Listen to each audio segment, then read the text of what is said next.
अस्सलाम वालेकुम दोस्तों, रोज़ाना की तरह आज भी हम एक साइट पे आए हैं जिस जगह पहले से सोलर सिस्टम इंस्टॉल है। जिनके घर ये लगाया गया है वो उनका कहना है कि हमारा ये सिस्टम बहुत ही नकारा है, बिल्कुल चल ही नहीं रहा। और जब से हमने ये लगाया है हमें बिजली का बिल भी ज़्यादा आना शुरू हो गया है और इससे अच्छा फ़ायदा भी हासिल नहीं हुआ।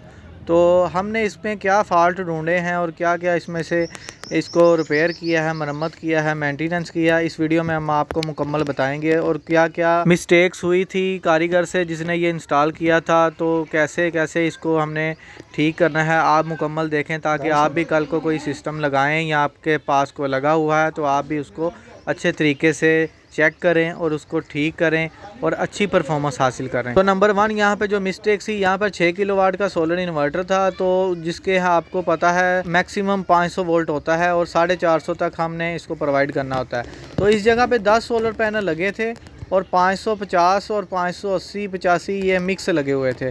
तो होता क्या है आपको पता है, 49 वोल्ट एक सोलर पैनल के होते हैं ओपन सर्किट वोल्टेज में।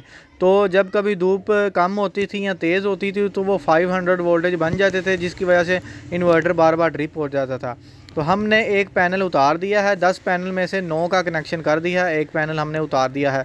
और आप सब जानते हैं 9 पैनल से ज़्यादा सीरीज़ नहीं रखनी चाहिए, और अगर सोलर पैनल ज़्यादा हो तो 6-6 की 2 सीरीज़ बनाने चाहिए, सेट बनाने चाहिए अगर 12 सोलर पैनल हो। और अगर आपको इन्वर्टर के बारे में तफसीलन बताएं तो ये 6.2 किलोवाट मैक्सिमम इसका लोड है और इसके अंदर 2 आउटपुट की सहूलत मौजूद है, स्मार्ट लोड और हैवी लोड। तो ओवरऑल अगर सोलर पैनल की बात करें तो इसके साथ हम मैक्सिमम 450 वोल्ट से ज़्यादा सोलर पैनल नहीं लगा सकते, क्योंकि 500 वोल्ट मैक्सिमम इसकी लिमिट है। तो हमें 9 सोलर पैनल ज़्यादा से ज़्यादा लगाने चाहिए जो 580 वाट वाले होते हैं। तो ये देखें साथ में डीपी बॉक्स, एसी ब्रेकर और पीवी ब्रेकर और बैटरी ब्रेकर भी एक तरीके से लगाया गया है, तो लेकिन जैसे प्रोफेशनल होते हैं वो काम नहीं है। और दूसरी इस सिस्टम में सबसे बड़ी गलती कि यहाँ पर 2 बैटरियाँ पहले यूपीएस पे लगी थी, जो यूपीएस के ख़राब होने के साथ ही डैमेज हो गई थी। तो वही 2 बैटरी इन्होंने इधर सोलर में लगा दी हैं, जो कि हमने दोबारा उतार कर और नई बैटरी जो कि अभी ख़राब होने से बच गई हैं। आपको पता है अगर एक बैटरी भी पेयर में ख़राब हो तो सारी बैटरी ख़राब हो जाती हैं। तो हमने जो 4 की 4 बैटरियाँ हैं वो दोबारा नई ही लगाई हैं ताकि हमारा जो पेयर है वो ख़राब ना हो, एक बैटरी भी ख़राब पुरानी ना लगे।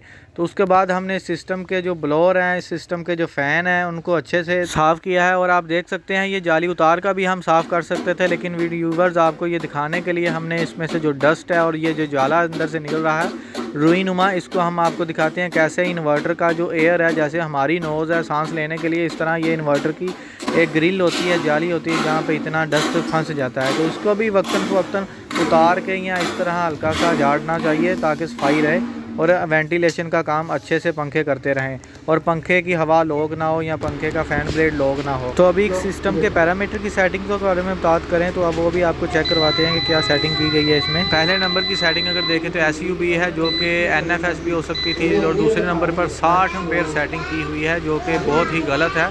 ये मैक्सिमम 20 एम्पेयर होनी चाहिए चार्जिंग। तो यहाँ से बैटरियाँ ख़राब हुई हैं। 5 नंबर पे AGN थी, जो कि यूज़र डिफाइन इन्होंने करनी थी या फ्लडेड करनी थी, क्योंकि पानी वाली बैटरी थी। और ये यूटिलिटी से 30 एम्पेयर है, 12 से 46, यानी कि सारी बाकी सेटिंग इनकी अगर वाली दूसरी ठीक है। यानी कि बैटरी चार्जिंग और लोड शिफ्टिंग वाली सेटिंग बिल्कुल ही गलत सेटिंग की हुई है, जिसकी वजह से इनकी बैटरियाँ ख़राब हुई हैं और ओवर चार्ज हुई हैं हाई एम्पेयर के साथ चार्जिंग की वजह से। तो इसके बाद ये देखें इसकी प्रॉपर चार्जिंग भी नहीं थी, क्योंकि इन्होंने AGM सेलेक्ट किया हुआ, यहाँ पे फ्लडेड या यूज़र डिफाइन इन्होंने खुद करना था।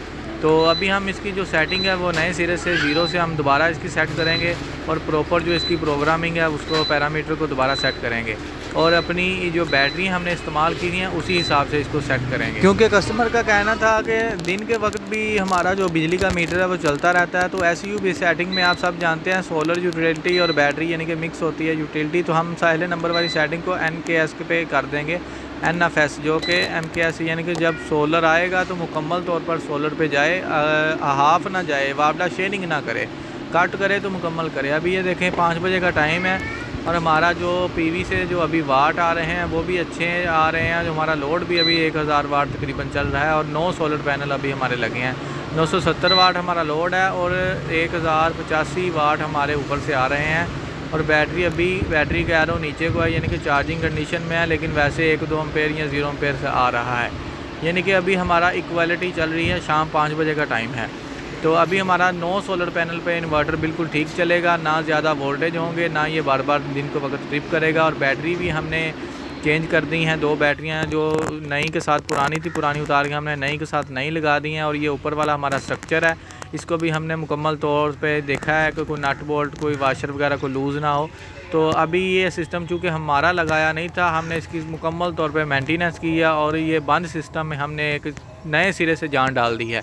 तो आप भी अपने सिस्टम को दोबारा रिवाइज़ कर सकते हैं या हमसे भी करवा सकते हैं कि इसमें कोई पैरामीटर की सेटिंग या कोई किसी किस्म का मसला तो नहीं, या बैटरी ओवर चार्जिंग या कोई पैरामीटर की सही सेटिंग ना की गई हो, या कोई डायरेक्शन वगैरह किसी किस्म की। इस जगह हमने चार्जिंग की सेटिंग मैक्सिमम 20 एम्पेयर रखी है, तो ग्रिड से हमने 2 एम्पेयर रखी है, क्योंकि ग्रिड से हमें चार्जिंग नहीं चाहिए। 9 सोलर पैनल दिन को चलते हैं तो लोड हमारा कम है, तो उधर से ही हमें चार्जिंग मैक्सिमम चाहिए ताकि हमारे वापडा का जो बिल है वो भी रात को कम आए, क्योंकि रात को इतना लोड नहीं होता।